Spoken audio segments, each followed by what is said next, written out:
베스트셀러 책 중에 이기적 유전자라고 들어봤어요? 모든 생물이 유전자의 자기 복제를 위한 생존 기계라고 주장하는 리처드 도킨스의 대표작이죠. 이분은 진화생물학자인 동시에 대표적인 무신론자이기도 해요. 무신론 관련 책으로는 2006년에 출간된 만들어진 신이 있는데, 이번에 신 만들어진 위험이라는 제목의 새로운 무신론 책을 출간했어요. 그런데 저는 번역된 제목보다는 원서 그대로의 제목 Outgrowing God으로 소개해드리고 싶어요. Outgrow는 성장하고 성숙해지면서 어떤 생각이나 습관을 버린다는 뜻인데요. 인류가 과학을 배움으로써 신에 대한 비합리적 믿음을 버려야 한다는 의미입니다. 책은 성경이 허구임을 주장하는 일부와 과학으로 종교를 극복하자고 말하는 2부로 구성되어 있어요. 어려운 과학적 원리보다는 대중들이 쉽게 이해할 수 있는 사례들로 주장을 펼쳐나가는데, 그 중에서 몇 가지만 찝어서 여러분께 소개해드릴게요.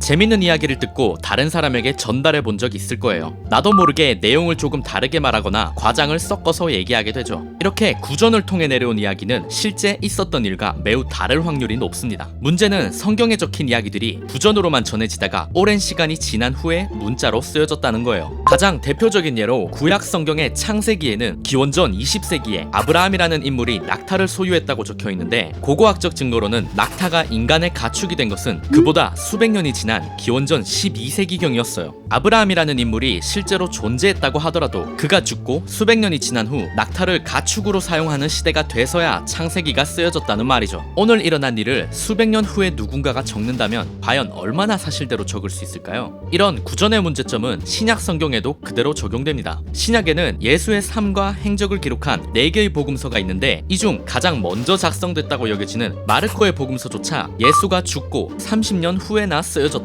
해요. 그렇다면 성경에 적힌 그대로를 역사적 사실로 믿기에는 무리가 있겠죠.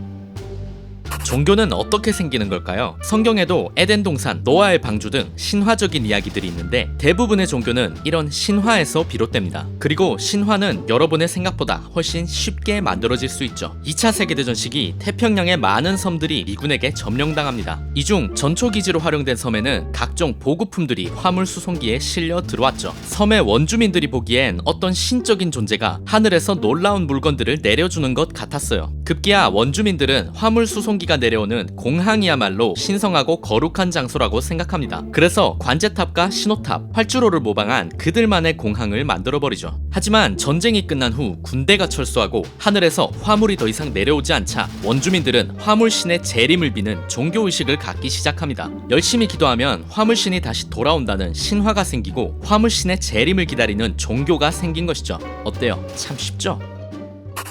고대에도 제사장 같은 사람이 있었던 걸 보면 인간과 종교는 뗄래야 뗄 수 없는 관계 같기도 해요. 인간은 왜 종교를 만드는 걸까요? 도킨스는 미신과 종교적 믿음이 자연 선택의 부산물이라고 주장합니다. 자연 선택이 뭔가요? 환경에 적합하게 진화한 종이 자연적으로 살아남는다는 진화론의 기본 원리죠. 인간은 나뭇가지를 서로 비비니 연기가 나고 불이 붙더라 같이 주변 세계에서 특정한 패턴을 찾아내는 방향으로 진화했는데, 이런 경향이 생존에도 도움을 주었지만 그 부산물로 비의 신에게 기도를 했더니 비가 오더라 같은 미신이나 잘못된 믿음을 가지게도 만들었다는 거예요. 또 다른 예시로는 어른들이 아이에게 생존에 유리한 조언이나 충고를 했을 때 어른들의 말을 믿도록 진화한 아이들은 자연 선택에 유리하긴 했지만 하루에 5번 기도해야 된다, 병을 낫게 하려면 염소를 제물로 바쳐야 된다 같은 미신들도 대를 이어 따라왔다고 말합니다. 대부분의 아이들이 부모가 믿는 종교와 같은 종교를 믿는 것을 보면 도킨스의 주장이 타당한 것 같기도 해요. 물론 아이들이 성장하면서 나쁘거나 쓸모없는 충고에서 outgrow 하기도 하죠. 우리 몸이 얼마나 복잡하게 작동하는지 생각해보면 단세포 생물이 진화를 거쳐 인간이 되었다는 주장은 오히려 현실성이 떨어져 보입니다. 차라리 신과 같은 지적 설계자가 인간을 창조했다는 주장이 더 그럴싸해 보이죠. 이것이 19세기 중반 찰스 다윈이 진화론을 입에 올리기 전까지 수천 년간 인류가 창조론을 믿었던 이유입니다. 하지만 우리 모두는 정자와 난자가 만나 단순한 세포가 된 지 단 10개월 만에 인간이라는 복잡한 개체로 탄생했습니다. 이 놀라운 과정이 그렇게 짧은 기간에 완료될 수 있었던 것은 부모의 부모의 부모를 거쳐 수십억 년간 축적된 DNA 덕분이죠. 이렇듯 생명의 신비는 어떤 고차원적인 힘이 질서를 부여하는 것이 아니라 분열한다라는 간단한 규칙을 가진 작은 세포들이 DNA의 지시에 따라 만들어낸 결과물이라고 할 수 있습니다. 리처드 도킨스가 종교의 긍정적인 영향까지 모두 부정하는 건 아니에요. 공통적인 종교를 가짐으로써 사회 결속이 촉진되면 구성원 모두에게 이익이 된다는 것도 인정하고 있죠. 하지만 도킨스는 인류가 천동설을 포기하고 지동설을 받아들였던 말씀드렸듯이 종교를 가지고 있는 사람들도 창조론을 내려놓고 과학으로 생명의 진화를 이해할 것을 촉구하며 책을 마무리합니다. 여러분이 종교를 가지고 있지 않다면 창조론과 진화론의 논쟁이 크게 와닿진 않겠죠. 하지만 진화론을 믿으면서도 신의 존재에 대해서는 확답을 내리지 못하는 분들도 많을 거예요. 그렇다면 리처드 도킨스의 Outgrowing God을 읽고 신에 대해서 잠깐 생각해보는 것은 어떨까요? 책 속의 방은 책은 읽고 싶은데 읽을 시간이 없거나 어떤 책을 읽어야 할지 몰라서 책과 거리두기를 하고 있는 분들에게 쉽고 재밌게 책을 소개하는 채널입니다. 읽고 싶은 책이나 궁금한 책이 있다면 구독 버튼을 누르고 댓글로 책의 저자와 제목을 적어주세요. 여러분이 선택한 책을 책 속의 방이 소개해드립니다. 책 속의 방과 함께라면 올해는 책과 조금은 더 가까워질 수 있지 않을까요? 시청해주셔서 감사합니다.